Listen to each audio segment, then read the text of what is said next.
Winnie the Pooh is a beloved character whose story is adored by many generations. At the start of 2022, Pooh Bear and his friends became available to the public domain, since it has been 95 years since the author, A.A. Milne, published his original work. Director Rice Frake Waterfield took advantage of Winnie the Pooh's public domain availability by putting the cuddly bear and his gang into a slasher horror picture. The film begins with Christopher Robin leaving his friends for college. After he leaves, Pooh and his friends turn into violent serial killers who terrorize those who come near. When Christopher returns 5 years later, he brings his fiancée to introduce her to his cuddly friends. Once they arrive at 100 Acre Wood, they discover Christopher's old pals are far from what they used to be. The concept as a whole is intriguing because the filmmaker is turning a childhood favorite into a serial killer, creating some sort of uneasiness. Despite the interesting take on Winnie the Pooh, the film itself is a total disaster. Overall, the film felt like a rip-off of Halloween, Black Christmas, and any other slasher film made in the 1970s. The script itself is full of the most boring and cringeworthy dialogue ever heard by man. It felt like the characters were indirectly talking and narrating to the audience as a result. Wow, so nice. It is. Oh my god, wow.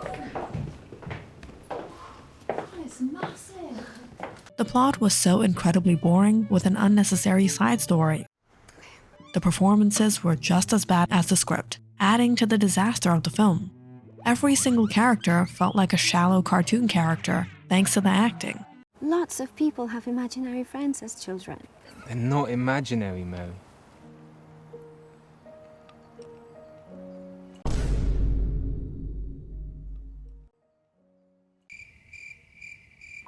Each performance included someone screaming at the top of their lungs and talking out of breath. In regard to the costumes of Pooh Bear and Piglet, there was absolutely no effort to hide the fact that they were just two men wearing normal clothes and a mask that could be found at Spirit Halloween. As for the suspense and violence in the film, it's more laughable than scary.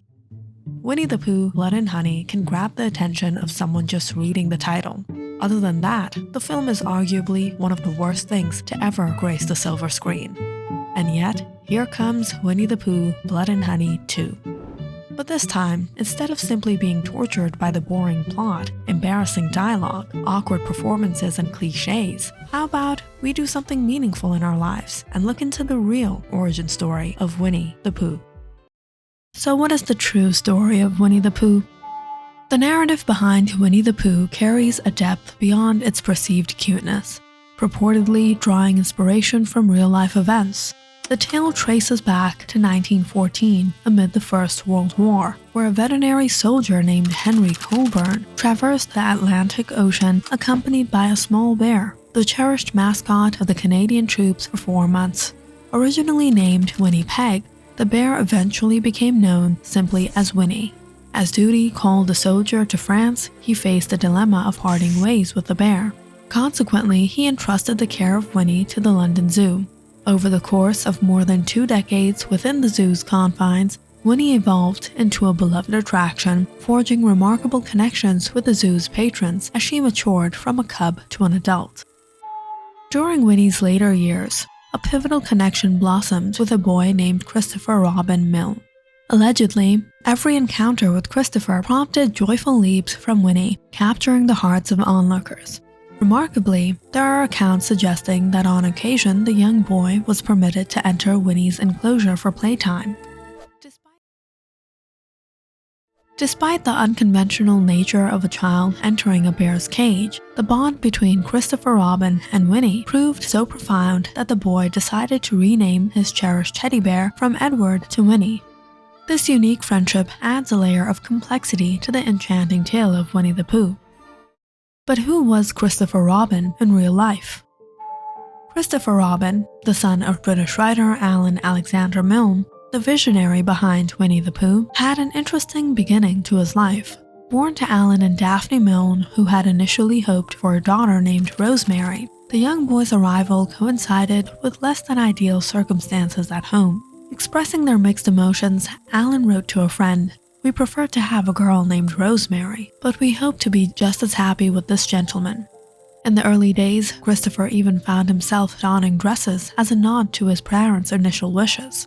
Coming from a prosperous family, Christopher Robin was raised by nannies, with fleeting interactions with his parents limited to tea time and bedtime. This relative isolation and detachment from his parents fostered a sense of loneliness, compelling him to weave enchanting tales featuring the zoo bear Winnie and his teddy bear counterpart. In this imaginative world, Christopher added other stuffed animals to the mix, including a piglet, a donkey, 2 kangaroos, and a tiger. This whimsical creations became a wellspring of inspiration for his father, who skillfully translated his son's fancifulness and intimate stories into highly successful literary works. As the years passed, Christopher Robin harbored resentment towards his father for transforming his cherished childhood games into public tales. The resulting ridicule he faced during adolescence fueled a love-hate dynamic with the writer. The impact was profound, leading him to develop a complex relationship not only with his father but also with Winnie himself. In adulthood, he went to the extent of rejecting any financial gains from the books, a testament to the enduring impact of his childhood experiences. Christopher Robin's forbidden love story. The dynamics within Christopher Robin's family were strained, particularly when he chose to follow his heart. Alan Alexander and Daphne Milne had long expected their son to marry a girl they treated as a daughter they never had. However, Christopher found himself deeply in love with another woman, an unconventional choice that stirred controversy within his family. His forbidden love was none other than his cousin Leslie Selincourt. Christopher Robin married Leslie, and they welcomed a daughter named Claire into the world. Tragically, Claire was born with severe cerebral palsy, prompting Christopher to accept financial assistance from the Winnie the Pooh books. The financial support enabled him to provide the best possible treatment for his ailing firstborn. Despite the profound love Christopher Robin once harbored for Winnie the Bear in his childhood, he eventually developed a strong aversion to the character. This disdain persisted until his passing in 1996. The very figure that had brought him happiness, love, and hope during his youth transformed into a haunting presence representing his deepest inner struggles and conflicts. The intrigue surrounding Winnie the Pooh extends to theories proposing a darker perspective. According to a theory, each character in the children's show is thought to symbolize a distinct mental health condition. In this conjecture, Piglet embodies generalized anxiety disorder. Tigger exhibits traits associated with ADHD. Pooh, the central character, is linked to an eating disorder, and Christopher Robin is purported to represent a person with schizophrenia. Pooh's eating disorder characterizes him as excessively impulsive. This insight sheds light on his tendency to act without much forethought, frequently making risky decisions. Even secondary characters like Owl are not exempt from the theory's scrutiny.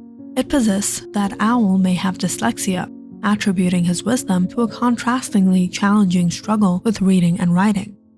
While many speculative theories find their origins in forums and social media, the surprising Winnie the Pooh theory emerged from an official research paper titled Pathology in the 100-Acre Wood, a neurodevelopmental perspective of Milne.